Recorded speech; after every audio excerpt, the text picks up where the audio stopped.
केंद्रीय उड्डयन मंत्री हरदीप सिंह पुरी ने एक नई जानकारी दी है तो झारखंड वासियों के लिए खुशखबरी हो सकती है। देवघर एयरपोर्ट का शुभारंभ बहुत जल्द शुरू हो सकता है। उन्होंने हाल ही में देवघर एयरपोर्ट का दौरा भी किया। उनके ट्विटर से ली गई कुछ जानकारी हैं जो मैं साझा करना चाहता हूं और देवघर एयरपोर्ट की अपडेट भी देता हूं। नागरिक उड्डयन मंत्री हरदीप सिंह पुरी बताते हैं बहुत जल्द एयर कनेक्टिविटी हो जाएगी दरभंगा एयरपोर्ट से। Airport Darbhanga will be operational soon. समय उन्होंने नहीं बताया। अटकलें लगाई गई थी कि दरभंगा के साथ साथ यहाँ भी शुरुआत हो जाएगी, पर समय उन्होंने नहीं बताया है। डेट्स अनाउंस नहीं हुए हैं। Due to its strategic location it will provide aviation connectivity to Santhal region of Jharkhand. वैसे ये कनेक्टिविटी तो बिहार के ज़्यादा जगहों पे देगा। देवघर को तो बिहार में होना चाहिए था। पटना, बांका, खगड़िया, मुंगेर, शेखपुरा, भागलपुर और जमुई के लोगों को इस हवाई अड्डे के बनने से बहुत फ़ायदा होगा। देवघर की कनेक्टिविटी तो बिहार से ज़्यादा है और बिहार के करीब भी है। भारत के राष्ट्रपति कोविंद देवघर एयरपोर्ट पर जब वो देवघर का दौरा किया था उन्होंने, और ये हैं एविएशन मिनिस्टर की हेलीकॉप्टर। केंद्रीय नागरिक उड्डयन मंत्री हरदीप सिंह पुरी बताते हैं कि नवंबर के किसी सप्ताह में शुरू होने की संभावना है, पर रनवे का निर्माण भी पूरा हो गया है। हवाई अड्डे के टर्मिनल दिसंबर तक पूरे होने की उम्मीद है। तो जब टर्मिनल नहीं बनेंगे तो उड़ानें कैसे शुरू होगी? तो दिसंबर के बाद ही कभी उम्मीद है देवघर से नई उड़ानों का। मंत्री ने कहा कि मार्गों को जोड़ने को जल्द ही अंतिम रूप दिया जाएगा। देवघर एक महत्वपूर्ण तीर्थ स्थल है। हर साल करोड़ों लोग यहाँ दौरा करते हैं। पर्यटन स्थल है। हवाई संपर्क क्षेत्र में विकास लाएगा।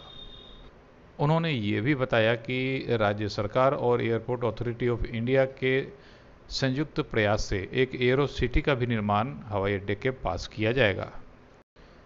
देवघर एयरपोर्ट 657 एकड़ में फैला है। हवाई अड्डे में रनवे की लंबाई 2500 मीटर होगी, जो थोड़ी छोटी लग रही है। दरभंगा के अनुपात में कम है, पटना से भी कम है। 5130 वर्ग मीटर क्षेत्र में एक टर्मिनल भवन का निर्माण होगा, जो निर्माण प्रारंभ हो चुकी है। दिसंबर तक समाप्त होने की उम्मीद है। हवाई अड्डे के टर्मिनल भवन का डिजाइन वैद्यनाथ धाम मंदिर की संरचना से प्रेरित होगा और हवाई अड्डे के अंदर आदिवासी कला, हस्तशिल्प और स्थानीय पर्यटन स्थलों के चित्र भी होंगे। गोड्डा के बीजेपी के सांसद Nishikant Dubey, airport authority of India, Ranchi airport, Deoghar जिला प्रशासन के अधिकारियों के साथ हरदीप सिंह पुरी ने बैठक की, समीक्षा की। एक बार तैयार हो जाने के बाद देवघर रांची के बिरसा मुंडा अंतर्राष्ट्रीय टर्मिनल के बाद झारखंड का दूसरा हवाई अड्डा होगा। रीजनल कनेक्टिविटी को बढ़ावा देने और पर्यटन को बढ़ावा देने की उम्मीद है हवाई अड्डे के खुलने के बाद। देवघर एयरपोर्ट को कुंडा एयरपोर्ट भी कहते हैं। झारखंड में अविकसित संथाल परगना क्षेत्र को हवाई संपर्क से जोड़ने के प्रयास का एक कदम है। जनवरी 2018 में ही निर्माण कार्य शुरू हो गया था। एयरपोर्ट के निर्माण की शुरुआत झारखंड सरकार द्वारा 2013 में ही हो गई थी, जब एक समझौता MOU पर हस्ताक्षर किए गए थे। एयरपोर्ट अथॉरिटी ऑफ इंडिया ने 350 करोड़ की लागत से हवाई अड्डे को अपग्रेड करने का प्रस्ताव दिया। उड्डयन क्षेत्र में मौजूदा रनवे का विस्तार 2700 मीटर, 5400 स्क्वायर मीटर टर्मिनल भवन का भी निर्माण होगा।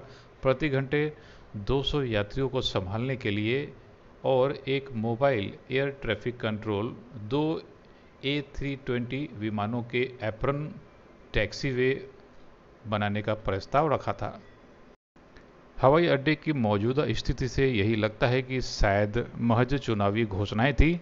फिर भी अगले साल की शुरुआत में देवघर हवाई अड्डे से उड़ानों की संभावना बनी रहेगी। बिहार की खबरों के लिए OMG बिहारी सब्सक्राइब करें। उड़ानों का शुरू होना होता तो बुकिंग भी शुरू होती, जैसा कि दरभंगा एयरपोर्ट के केस में देखा गया।